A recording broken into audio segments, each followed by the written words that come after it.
देश में मकान मालिक और किराएदार के संबंधों को कानूनी रूप से परिभाषित करने की जो मौजूदा व्यवस्था है उसमें कई खामियां हैं। इन्हीं खामियों को दूर करने, देश में किराए की संपत्ति के बाजार को रेगुलेट करने, किराए की प्रॉपर्टी की उपलब्धता बढ़ाने, किराएदारों और मकान मालिकों के हितों की रक्षा करने और किराए की संपत्ति से जुड़े विवादों का अदालत से बोझ खत्म करने, साथ ही उनका तेजी से निपटारा करने के लिए मोदी सरकार ये नया कानून लाई है। इस कानून का एक मकसद किराए की संपत्ति के कारोबार को संगठित रूप देना भी है। आगे जाने क्या है इसके प्रावधान।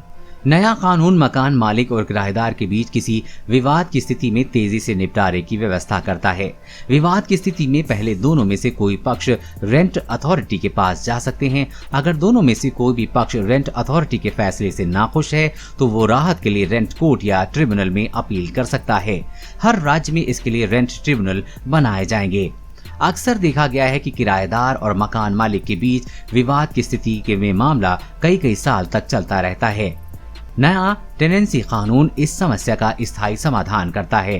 कानून में जिस रेंट कोर्ट या ट्रिब्यूनल के गठन की बात की गई है, उन्हें मामले की सुनवाई में 60 दिन के अंदर फैसला करना होगा।